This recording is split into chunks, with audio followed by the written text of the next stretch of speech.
E quem está falando é o Luiz. Eu sou professor de teologia, sou professor também de literatura medieval e principalmente na área da teologia sistemática e gosto muito de escatologia.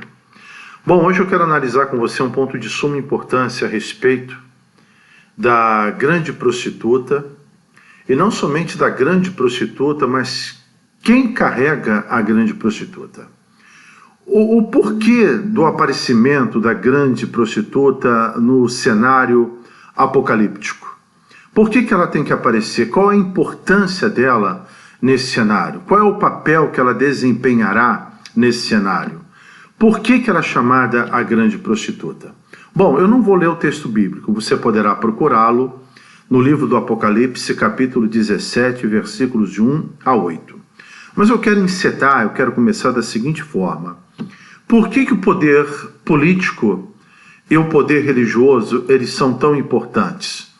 Por que alguns líderes insistem na necessidade desses dois grandes poderes andarem juntos, se fundindo em um, mas cada um guardando o seu aspecto e o seu campo de trabalho e o seu campo de atuação e influência? É fácil nós voltarmos à Idade Média, nós vamos ver o poder do Papa, o poder religioso assumindo o poder político. E assim esses dois poderes, eles caminham juntos. Mas aqui também nós vamos ver outros aspectos. Eu não vou entrar na questão papal agora. Isso aí vai ficar para os próximos vídeos. Também a intenção não é atacar. A intenção simplesmente é uma análise imparcial dos acontecimentos que são inegáveis, porque são históricos e já estão em vários livros, já são absolutos, a não ser que haja uma grande reviravolta na historiografia para que tudo isso venha a ser mudado. Bem, primeiro ponto, a questão da grande meretriz. Vamos ver como é que isso aconteceu? Olha, se nós pegarmos aqui, por exemplo, o poder político, com a intenção absoluta de conquistar o poder religioso, nós encontramos o rei Uzias. Obviamente que Uzias, nós não vamos encontrar assim parâmetros, nós não vamos encontrar uma base muito profunda para dizer que o rei Uzias, lá de Israel, em 2 Crônicas, capítulo 2, versículo 16, ele tentou se apossar do poder religioso. Mas temos um fato aqui muito interessante, você poderá ler, que ele tentou fazer algo que não era da competência dele, que competia ao sumo sacerdote. Então ele foi revidado, não permitiram que ele fizesse isso. Então Uzias ele tentou se levantar também tentando fazer alguma coisa que pertencia única e exclusivamente ao poder religioso, ou seja, na esfera do sumo sacerdote, na esfera dos sacerdotes. Nós encontramos também, que também você conhece, que é o rei Nabucodonosor. Nabucodonosor vai fazer uma estátua de 30 metros de altura por 3, é interessante o número 30 e o número 3, se você pegar, formamos aí o 33, também vai ser uma outra análise em outro vídeo. Nós encontramos Nabucodonosor pedindo para que todos se ajoelhem. Olha só, não satisfeito com o poder político, o poder do exército grandioso que ele tinha, a Babilônia era a grande primeira potência que estava aparecendo no cenário mundial, mas ele também queria o poder religioso. Esse poder religioso era muito importante, até para dar uma deificação, mostrar que o cidadão não era apenas este mundo, mas que algo superior ratificava, corroborava. Tudo estava assinado para que ele pudesse ser um grande rei. E não somente o poder político, para ele, segundo o entendimento dele, esse poder não seria suficiente para os seus intentos. Então é por isso que ele também correu atrás do poder religioso. Outra pessoa que nós vamos ver, que é interessante, já tinha o poder político, mas agora também vai correr atrás do poder religioso, que é Nimrod. No capítulo 11 de Gênesis, nós vamos encontrar a Torre de Babel. E é interessante que ele já tinha o poder político, porque ele fala o seguinte: olha, nós vamos construir uma torre. Ora, se ele não tivesse nenhum poder político, se ele não tivesse nenhuma influência, Obviamente, ele nunca poderia ter falado isso e nunca poderia ter chamado aquele povo todo para construir uma torre magnífica, com dimensões magníficas. E qual era a intenção de Nirondes? Nirondes queria o poder religioso. Obviamente que o topo da torre seria de suma importância para ele ser visto como um Deus e poder colocar os seus intentos, fazê-los circularem, fazê-los com que tivessem um poder incrível, além do poder político, em cima do povo, que seria o poder religioso. Ou seja, ele não seria apenas um político, ele também seria um Deus. Então, vejam bem como isso é de suma importância. Outra coisa que nós também encontramos é o culto ao imperador. O imperador, enquanto imperador, ele não era um Deus. Mas depois da morte dele havia uma apoteose, uma cerimônia em que os senadores declaravam aquele imperador um divus, ou seja, um deus. Tanto que Júlio César, depois de morto, ele foi chamado de Divus Július, porque, na realidade, eles queriam ser deuses. Ou seja, Calígula, ele tentou botar uma estátua dentro do templo, lá em Jerusalém, e os judeus se levantaram categoricamente contra ele. Obviamente que tudo isso aqui que eu estou falando é muito superficial, porque se eu for entrar em cada detalhe, obviamente o vídeo vai ser muito grande e não vai alcançar o intento que eu quero. Mas obviamente que numa outra oportunidade nós estaremos falando também sobre isso, já que eu também leciono história. Vejamos outra coisa também muito interessante, a respeito das grandes expectativas que as pessoas têm, sistemas religiosos têm, a respeito da espera de um Messias. Nós encontramos, por exemplo, o Messias islamita. Jesus, é interessante, ele é citado 97 vezes no Alcorão, ou Corão, certo? Que al nada mais é do que um artigo definido, tá? Então pode ser o Corão, ou pode ser Corão, ou pode ser Alcorão. Mas falando Corão, também não tem nenhum problema. Então, os islamitas estão esperando o Messias. Isso é muito interessante. Nós encontramos que também estão esperando um Messias hindu. Esse Messias hindu é o Avatar.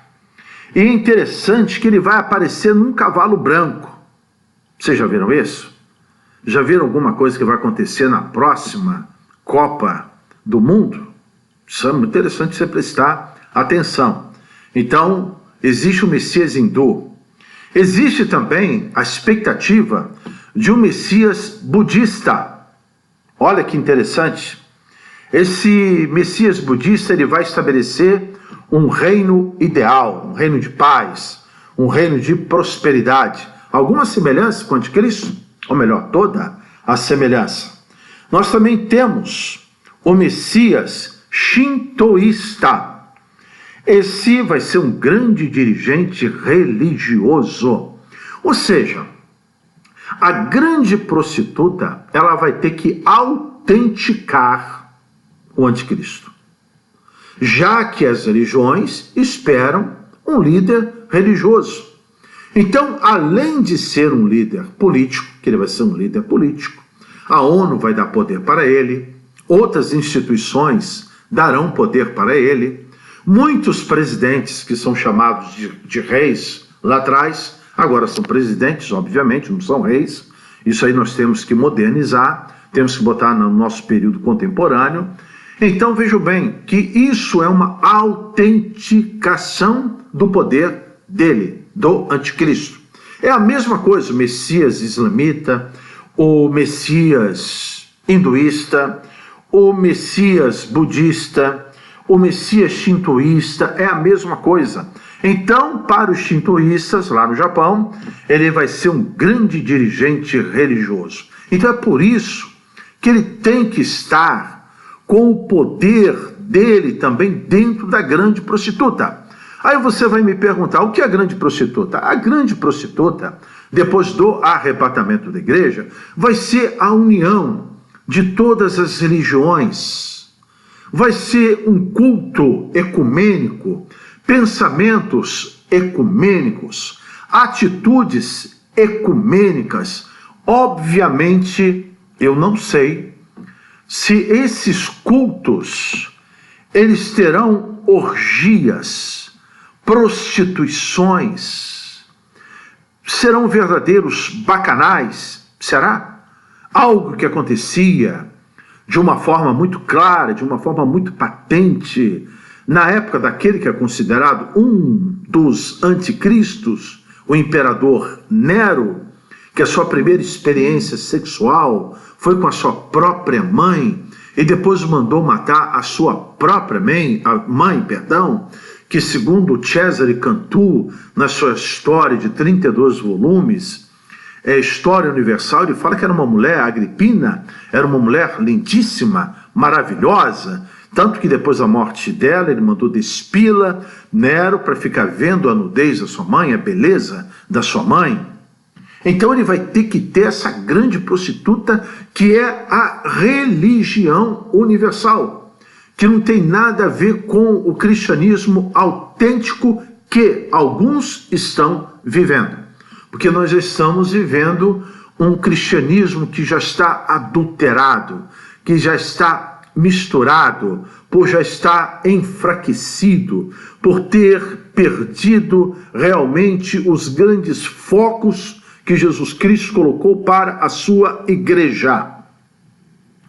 E nós também temos a Nova Era, o movimento Nova Era, que com certeza é o grande promotor da vinda desse anti-messias, né, que vai assumir a grande prostituta. Agora, o mais interessante também é que nós temos o Messias dos judeus, que é o anticristo. Se nós pegarmos lá em Mateus capítulo 24, que é o pequeno Apocalipse, nós vamos ver que quem vai estar sentado no trono é a abominável desolação. E quem é? É o anticristo. E quem é o anticristo? É a besta que sai do mar. Quem é o falso profeta? É a besta que sai da terra. Quando nós falamos a besta que sai do mar, nós não estamos querendo dizer mar literalmente, mas o mar aqui das nações. Das nações. E qual é a função do falso profeta? É anunciar, fazer propaganda. É como Adolf Hitler tinha lá o seu ministro da propaganda. A propaganda é de fundamental importância para, principalmente, os regimes ditatoriais. Então, esse falso profeta, ele vai anunciar o anticristo como uma pessoa espetacular, com grande poder, que vai resolver todos os problemas da humanidade. Coisa falsa, mas vai anunciar, e as pessoas com certeza acreditarão, porque estarão ávidas para voltarem a ter uma vida de paz, uma vida de tranquilidade, uma vida de prosperidade e terem comida sobre a mesa. Então, o Messias dos judeus é o anticristo, que é igualzinho aos outros Messias, do shintoísmo, do hinduísmo, o Messias dos islamitas, o Messias shintoísta, é o mesmo. Agora, a parte mais interessante. A grande prostituta. Nós temos a besta que sai do mar, nós temos a besta que sai da terra, agora nós temos a besta que sai do abismo. Cada um tem uma função. Vejam bem. A besta que sai do mar, ela recebe o poder do dragão, que é o primeiro 6. Aí nós temos o dragão, o primeiro 6, a besta que sai do mar, o segundo 6, a besta que sai da terra, o outro 6. Então temos aí 6, 6, 6. Mas essa besta é a besta que sai do abismo.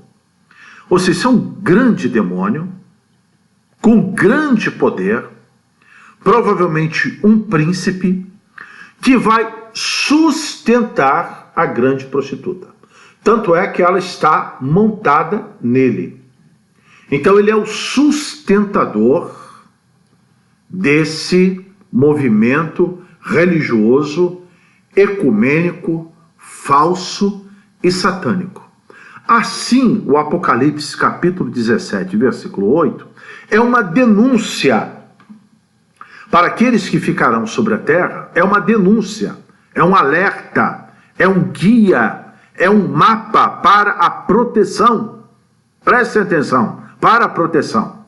Porque as pessoas que tiverem o mínimo conhecimento do Apocalipse poderão detectar, ou detectar, tanto faz, poderão detectar os grandes problemas que o livro do Apocalipse está denunciando, e obviamente denunciando porque está revelando.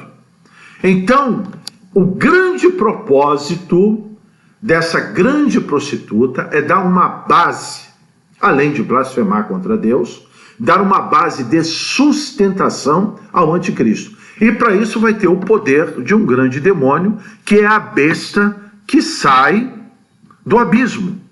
Olha, nós encontramos grandes demônios, por exemplo, Daniel estava querendo uma resposta de Deus. Quem é que apareceu? O anjo da Pérsia. É um anjo, um príncipe, mas é um demônio.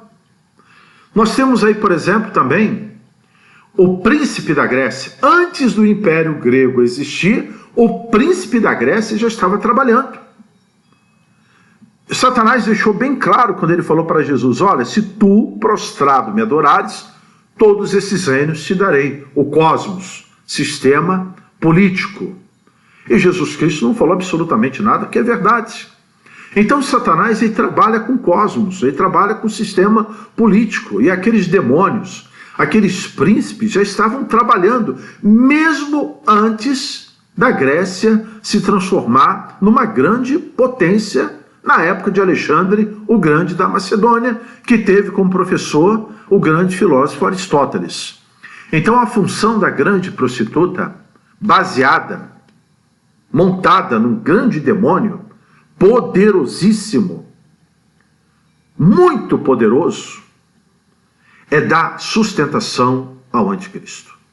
Então pare, pense, analise, veja esse vídeo. Eu vou começar a falar também sobre outros assuntos de suma importância. Há muita coisa para falar, principalmente sobre demônios que mandam em nações.